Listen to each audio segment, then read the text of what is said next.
Hey Internet, Sergeant, welcome back. Thanks for tuning into the show today. Now today is Sunday, so you know what that means. We're going around the net with all the news you can use in the week that was in credit and finance. And our docket is action-packed with some of the blue chips. We have Chase getting into the crypto game, potentially getting into the Apple Card game finally. And of course we have US Bank getting the last laugh on the Altitude Reserve and smartly. And of course we have Citi. We're a little late to the party, but we will talk about the Strata Elite and Base Strata as well. So of course, if any of that sounds interesting to you, go ahead, press the subscribe button, and let's get to work. Now, we are batting leadoff with Chase in the House of Diamond. We've got three stories up from them. Starting off with Chase and Coinbase. They put out this press release midweek, and I did find it a little bit surprising, but it is a nice press release, so let's take a look and see what these guys are up to in the lab. And you know, I make fun of press releases a lot if you're new here, but this is a perfect press release because look, they have a TLDR section, tells you exactly what you need to know. We could have gotten through it faster if I didn't do all that preamble, but we're partnering with JP Morgan Chase to offer 3 new ways for their 80 million plus customers to participate in crypto with Coinbase, ability to transfer Chase Ultimate Reward points to USDC, the ability to use Chase credit cards to fund your Coinbase account, and a new direct bank integration. Well done. There is more down below, but this is a great press release. Tells me exactly what I need to know. What you need to know is purchasing crypto by card launches this fall, and account linking and ultimate reward point redemptions go live sometime in 2026. I do believe purchasing crypto will be considered a cash advance. I saw that on the doctor. I take his word for it, and that does make sense. So there you go. It is an interesting partnership, to say the least, because, Mr. Diamond's been quite outspoken. He's not really a fan of crypto, but I think this is pretty good because, it doesn't cost us anything. So if you like it and you want to transfer your ultimate reward points, well, it gives you another way to do it. I don't know why you'd want to fund your account if it's going to count as a cash advance. I can't imagine they're going to pay points on it or anything like that, so probably doesn't help. And then the linking of your account and the transfer back and forth doesn't seem that, amazing, but I've done a few crypto offers on the second channel run on the bank, and I've always avoided, funding from Chase and withdrawing from Chase because Chase is hypersensitive to these things. So for them to make this concession and this partnership is a bit surprising to me, but I do think it's a good thing because it means you should theoretically be able to link your account and not feel concerned that, Chase may see one too many crypto transfers and overreact. So to me, this is probably one of the banks saying, hey, look, just because we don't like it, maybe we don't advise our clients to do it. We still offer it in case people want it. So overall, I like the addition. Again, we'll have to see as this progresses, but not too bad there overall. Good on them for being open-minded and offering new options. Now, as far as more options under the Chase umbrella, we could have a new option very soon in their credit card catalog, which is Apple. Yes, the saga for Apple Card finding a new home continues. Chase has been in the mix, Amex has been in the mix, Synchrony, you name it. Well, now we have reporting. It's from the Wall Street Journal, but I don't pay for that, so I grabbed it from Mac Rumors, one of my favorite websites. And basically, they just say that Chase and Apple are reportedly in advanced talks to partner with the Apple Card. Talks have, quote, accelerated in recent months. No further details given. Again, we won't spend too much time on this because, I can get carried away talking about this kind of stuff. But, yes, Chase has always made the most sense. Amex made the least amount of sense. Synchrony just seemed like a fail given, Apple's perception of Apple and what they wanted to do. Chase seemed like the one who could step up. I would love to see them take the card and make it into something like the Amazon Prime card, even the Instacart and DoorDash cards that go to 4 and 5% on Apple stuff. I think then they could have something. I do think down the line, if they do this, the way Apple's going in hard into services, they unrelated to cards, but they did just launch a new feature called Apple Care One, which is basically a way to bundle Apple Care on 3 devices for $20, and then you can add more for like $5 or $6. What have you. It's actually not a terrible deal if you're an Apple Care person. I'm really not, but should knock on wood there. But anyhow, so I could see them branching out into a pro card because everything they have is pro, which would include some of those coupons in the form of service subscriptions, and to offset the annual fee because of how hard they're going down the path of service revenue. Is we've kind of hit peak iPhone, unless this folding iPhone ends up being something. But Samsung's is so good right now, like I don't know that it will. They'll probably have some catching up to do. So, anyways, we'll leave it there. But we could potentially be getting close to a new home there, which is good because you could be sick of your Sapphire Preferred pretty soon and want another option. Not that you could really downgrade to them, but it was just a decent transition. Because there's some rumor out from Reddit that the Sapphire Preferred will hike the fee to $150 come January. Now, it's just a Reddit rumor, and it's one of those, hey, I talked to a representative, and that's what they told me, which is somewhat crazy because representatives are usually the last people to know things and definitely not supposed to say that stuff. Now, the rumor guy goes on to say that the reps, there would be no additional benefits. It would just go from $95 to $150. I've said it when we talked about our Sapphire Reserve changes, way back when.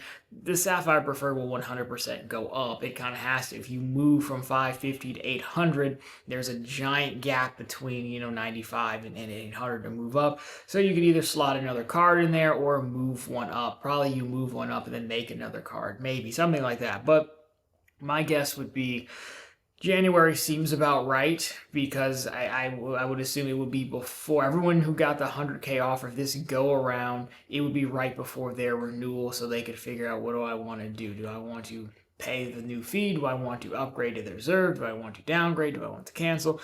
What have you? I can't imagine they hike the fee and don't give anything in return. That seems like a bit much, so I don't think that part is accurate. It'll be something. Will it be something you want? Probably not, but I do think they'll end up making it more complementary to the Sapphire Reserve, since you could technically have both, and right now there's not really a reason to have both. That could make sense for Chase. Much how Amex has always kept the gold, green, and platinum separate to an infuriating level to justify you having both from an earnings perspective. So yes, I think that could definitely happen.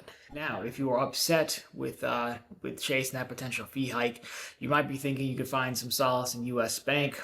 Well, think again. They have finally come for the Altitude Reserve. So I'll put this on screen. This was sent to me by a good friend of the channel. So they are updating the Altitude Reserve, which you cannot apply for anymore, but there are a lot of grandfathered people or people who have the card, and that you can still keep the card. Whether you want to or not after this, up to you. So the following rewards programs will update December 15th. So update rewards earnings, 3x on mobile wallet spending on Apple Pay, Google Wallet, and Samsung Pay on your first $5,000 each billing cycle, then 1x thereafter. You will continue to earn 3x on eligible travel purchases and 1x on all other purchases. Plus, you will continue to receive these premium travel benefits: TSA PreCheck or Global Entry Credit, Airport Lounge Access, that's for the Priority Pass, and no foreign transaction fees. The $325 annual credit for travel booked through the travel center. Receive up to $325 annually in credits for travel purchase through the travel center when you use this card. The current $325 annual credit will be discontinued December 14th. Reward redemption changes. Current value for travels, 10,000 points are equivalent to $150, 1.5. Effective 12/15. You'll get the most value when you redeem points for travel or as a deposit to an eligible U.S. bank account. Basically 1 cent per point, where 10,000 points equals $100. So there you go. If you forget, here's what the Altitude Reserve looks like. So you can see about for $400 annual fee, that 5x, that 3x on mobile wallet stuff used to be unlimited. Now they are capping it. And then that travel credit, that $325 travel credit used to be able to use on like anything. And so they are getting rid of that. And of course, the points were worth 1.5 cents for redeeming through travel. So, and it had primary CDW, no foreign transactions. So this was one of those travel cards that folks like because it was still reasonably priced, but that is somewhat not the case anymore. Is it still usable? Yes, but it's significantly less powerful than it used to be. U.S. Bank has just been on a tear as of late. So I know a lot of folks, Altitude Reservists, those are the guys, that was a card of like the faithful used it. On Reddit, they'd be the first ones to tell you how underrated it was. So it kind of sucks because normally after a card is, out of the lineup, they don't really come for it. But apparently U.S. Bank is on a tear looking to make back some money because We move over to my favorite card, former favorite card, Smartly. Well, we last week we said, hey, there was a letter going out that basically said, hey, they were capping, they were getting rid of tax payments, insurance payments, tuition payments, things like that. But it turns out there were two letters that they were sending. One letter basically says, all that's going away, but you can still keep your money in an investment account and it counts, that 100K. Now there's a second letter, the one that I got and many others, that you have to move the money or put the money into a checking account to continue with Smartly. So they sent a letter and then they sent email to let you know they meant business. So here you go. But you can just draw your attention to it. Earn up to an additional 2% cash back on your first $10,000 in eligible net purchases each billing cycle when paired with a U.S. Bank Smartly savings account plus qualifying balances in U.S. Bank Smartly checking and or safe debits. They could have written that more clearly. Because you could interpret that as the money could be in the savings, but I'm pretty sure it has to be in the checking, which basically just kills it overall. Now, the thing about it is, I don't know why they have two different letters. And I've talked to a number of people on this, in my Discord group, the channel members Discord group. I talked to a friend on the phone about this for a while, and we went through the comments on the Doctor of Credit. People in Reddit, people are listing their spend. Myself, I've got almost 200,000 points with them since this card started. Maybe $40,000, $50,000 worth of spend. Yes, there were some large tax payments in there. That's how I get so many points on that card, but nothing egregious. I mean, I've seen people do a lot more. I've seen people do a lot less. I've seen people with higher relationship balances get cut. I had a guy who got cut and he only spent $50 on the card in the Discord group. So I have no idea. And you would think that having, behind the scenes, they have a decision point for sure, but you would think doing it this specifically would open themselves up to some kind of, lawsuit or class action. I'm sure they're justified in it and they would win, but on the outside looking in, normally, normally it's a little bit more clear, and I have no idea how they're choosing. So, I think the big problem here is, how are you no one's going to do this. I take that back. Again, we're going to do a whole Smartly video on what am I going to do now. I will do that. But, I do believe there are more people than you would guess that have 100K in a checking account. I'll tell us a quick story, then we'll talk about Citi. My old neighbor was asking me at the gym one day when we were doing some cardio, and he's like, I'm thinking about paying off my house. What do you think? And I was like, long story short, it's like $60,000 balance left. I was like, well, what are you doing with the money now? He's like, oh, it's just in my Chase account down the road. It's like, go home and write that check today. Because that's what you're doing with the money. But I believe that's a lot of people. I have a good friend with sitting on $500,000 and rotating them in and out of CDs and things like that. So there are way more people than you think that this is for. And I assume they just messed up their target demographic early on. And so that's what it is. But I do think there will be quite a bit of people still using Smartly with 100 grand in checking accounts. It just won't be any of us. So very sad to see it. I'll save the whining for the separate video. So there you go. Let me know what letter you get down below and what you plan on doing. Myself, I'm probably just moving back to Bank of America, closing it all out after September and moving back. But anyways, if you're done with Smartly, you may be consider moving to Citi, because Citi has two new cards that we've been talking about for quite some time. One of them they actually announced a month or two ago, but didn't actually release the card. We have the Strata and the Strata Elite to complement the Strata Premier. So let's take a look at both these cards, really just to confirm that the rumors were true. Then we'll do some thoughts here. So first off, we will start out with the Strata. Again, this is the one they kind of told us what they were doing earlier. Yeah, this is technically the replacement to the Rewards Plus, but it's kind of a loose replacement. No annual fee. Your multipliers are going to be 5 back on hotels, car rentals, and attractions booked via Citi Travel. 3 back at supermarkets. 3 back on select transit, gas stations, and EV charging stations. 3 back on a self-selected category of your choice, which would be fitness clubs, select streaming, live entertainment, cosmetic stores, barbershops, hair salons, and pet supply stores. 2 back on restaurants and 1 back on everything else. Intro offer, you're looking at earning 30K thank you points with $1,000 in spend in the first 3 months. The terms, just so you know them, thank you points are not available if you received a new account bonus for the Citi Strata, Strata Student, Citi Rewards Plus, or Citi Rewards Plus Student in the past 48 months, or if you converted another Citi credit card account on which you earned a new account bonus in the past 48 months into a Strata, which or Citi Rewards Plus. That'll be the thing, because some people did jump to the Rewards Plus right away. So even if you converted them, they're still going after you there. So quick thoughts on this one. I don't think it's a bad card. It's not a good card for most of us. I think the 3-back supermarkets, 3-back on gas stations, I think that's fine, right? Because it's kind of like a baby version of the Premier, which you would expect, as a Premier's Lot 3X, just with that annual fee, but it is offset by the hotel credit. So it's not as robust. The 3-back on the self-selected category, I don't know how often you can self-select. I would assume you can change it once a month maybe, but it's not. A lot of these are just low. I go to the barbershop once a week, and you're not spending that much money. Hair salons are usually every so often. For women, pet supply stores maybe. So I believe the self-selected category is a nice touch. They give you optionality, but I don't think you're going to spend a lot of money. So for a lot of people, the average people, I do think this is a fine card. It's just no one here is going to like it, especially because they don't have the 10% points boost on redeeming thank you points on this card anymore. So, not overly impressed by it, but that's what we have. Now, the big brother card, the one that everyone's wanted to see, we flip over to the Strata Elite. Nice black card, probably metal, which, they do have the new design language. But $595 annual fee, your multipliers 12x back on hotels, car rentals, and and attractions booked via Citi Travel, 6x on airline booked through Citi Travel, 6 back on restaurants on Citi Nights purchases. So basically Friday and Saturday, 6 p.m. to 6 a.m. 3x back at restaurants any other time, 1.5 back on everything else. That one is somewhat nice. Credits or coupons if you prefer. The $300 annual hotel benefit each calendar year. Enjoy up to $300 off a hotel stay of 2 nights or more when booked through Citi Travel.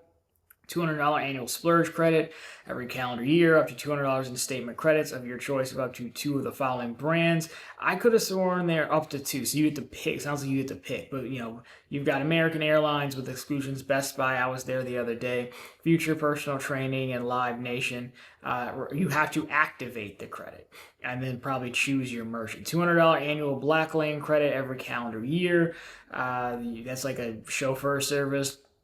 Priority Pass Select membership, American Airlines Admiral Club passes. Every calendar year, receive 4 Admirals Club Citi Strata Elite passes for access to the lounges. They're valuing at $300, and of course, global entry credit as well. Bonus, you're looking at spending $4,000 in the first 3 months to get $80K back. Hold the phone on that one. And the same kind of rules here.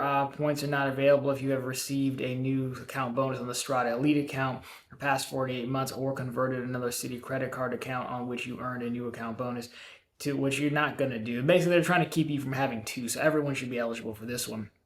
So there you go. Now, note on the promotional offer, apparently there is, if you contact a branch, they have a $100K offer that some branches are willing to simply send you as well. That's what I've read, because there's not a lot of Citi branches around, which we talked about. So if you really want to do this, I would do this if I wasn't going to get denied, but I'd just go pull up a list of branches and start dialing them up. I would call them and see if they're willing to do it, or transfer you to a banker who would. Sometimes they have an email if you prefer not talking to folks, but I imagine it's easier to just see if you can get someone on the phone. And for you, talking about an extra $200, it sounds tedious, but I assure you it's worth your time. Do it on your lunch break at work. You'll be fine. So that is the thing. We will cover both of these offers on Run on the Bank as bonuses, as we normally do. So overall, this one, I think 2 things. So first of all, year number 1, actually surprised. I think it's fantastic. And the reason I think it's fantastic is because if you caught that, the credits renew every calendar year. So you could apply now, use the credits that you want by the end of December, and then in January, they will reset. So your first year, you can double dip all the credits, no problem. And if I look through this, I think the splurge credit's probably the best one. And, the passes would also be, you got the Admirals Club, depending on how much you're flying. But the hotel benefit's probably usable, and the splurge credit. I was at Best Buy literally yesterday. Not that anyone cares, but the keyboard, you just stop pairing to the computer, and it's the middle of the workday. I was like, I gotta go get a new keyboard. Who wants to open up their laptop and just use it like that, right? So that would have been easy enough. So that's easy enough. So that's the point. With the intro offers plus the double dipping of the credits, year number 1, no big deal. Anyone who's eligible should get this card because you will make money. I guess it's possible that you hate all of these stores, but I think those are fine between the $300 annual hotel credit and that. Now, the card itself, I don't know why anyone would want this card. And I do try to take myself out of the shoes of someone who doesn't like annual fees, because realistically, like I see cards and you're paying annual fees. You're supposed to be able to offset some of it, but be able to get access to something that I always can't get. And there's nothing locked behind this card that you can't get. If you really like Admirals Club, we'll get the executive card and then pair it, now that Citi is a transfer partner, by the way, of American on the Premier and the Elite. But I think you can also transfer from American from the other cards, but it's a lesser rate. This is 1-to-1. You'd be much better off doing that if you really want Admirals Club, or, because I think you get the check bag and all that stuff, early boarding, or, the Premier is a much better card all arounder for a lot less fee. And I don't believe you're giving up anything having the Premier over this. Yes, some multipliers, but, you can still partner multiple custom caches with it, which would get you maybe 5x back on restaurants anytime you wanted it, not just, 6x back over like 2 of the weekend days, Friday and Saturday. So, I don't really see who this card is for, even taking myself out of the lane of someone who doesn't like these annual fee cards. And I really think that's the space we're in, where these $95 annual fee cards are what's better for the majority of people. The Citi Premier, the Strata Premier is a really good card. The Sapphire Preferred we talked about earlier is not a good card, but it's a useful card with the insurance benefits and unlocking transfer partners and that whole thing. You know my love for the Wells Fargo Autograph Journey card. Those would be your 3. The Capital One's $95 card is terrible, but those would be my 3. And then, these cards are really becoming for a specific person. So I think that's kind of where we're at right now, and I don't really see what you get for this card. There is a discount if you're a Citi Gold member, but that's like $200K relationship balance, and even then, I don't even think it makes the card free. I think it knocks off like $150 on the annual fee or something like that. So overall, not super impressed with Citi at all with this, but I'm not supposed to be impressed by it. I do think Citi tier, if you like, American Airlines, looking at getting the executive card, a Premier card, as many custom cash and a double cash as you can. I think that could be a really good setup for a lot of people. Aside from year one and the intro offer, I really don't see what's here. I know some people do like it, and that's fine. If you do like it, fantastic. You can offset these credits, but I just don't see what you're getting in return that you can't get for much less somewhere else, even within Citi's lineup. I guess that's the thing. You'd really have to be someone who wants to offset the fee to just get some Admirals Club passes. But even then, I don't even think Admirals Club is like really that loved out of the lounges. Usually like Sky Club, I think United is next, and Admirals is usually pretty lower. But anyhow, that is Citi. Not super impressed, but we do have new intro offers. Again, we will talk about all of them on Run on the Bank. So turn it over to you guys. Let me know what you think. Are you going to apply for this card? Again, I would 100% do it if I was going to get approved, but they denied me for the Citi Premier earlier this year. I don't think anything would be different, so I'm probably not going to, but one day, more options, more intro offers is good, so we'll have those on the second channel for you. But anyways, guys, that'll do for this one. So, of course, if you liked it, drop me a thumbs up down below. If you found it particularly interesting, consider subscribing to the channel. So we're posting content just like this every single week. And, of course, right back here every Sunday with all the news you can use in the week that was in credit and finance. And, of course, every single day over on ProfitableContent.com, which is, of course, the channel's blog. We have the news stories just like this when they come out. I know Citi we were a little bit late on, considering it came out the day the last Sunday show came out. But you can read about it as soon as it comes out over there. And of course, we have bank promotions from Citi and Chase and US Bank. So if you want to take all their money, feel free to do so. And of course, we have some credit card offers as well. Anyways, guys, that'll do it for this one. As always, thank you so much for watching. I'll talk to you very soon in the next one.